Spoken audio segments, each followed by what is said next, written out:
अस्सलाम वालेकुम दोस्तों, क्या हाल है। ये ईसा है, मेरा बेटा मोहम्मद ईसा। तो ईसा, आज आप स्कूल गए थे? Yes, I am going school. अच्छा, तो आप कौन सी क्लास में पढ़ते हो? I study in class 3. Yes. और आपके स्कूल का नाम क्या है?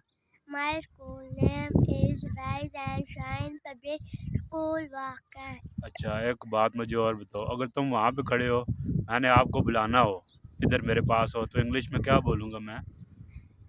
Come here.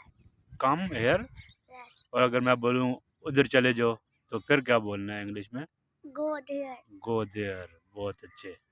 अच्छा, तो दोस्तों को बोलो ना, आपकी वीडियो लाइक एंड शेयर करें।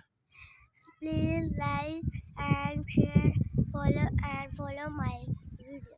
Thank you. Thank you.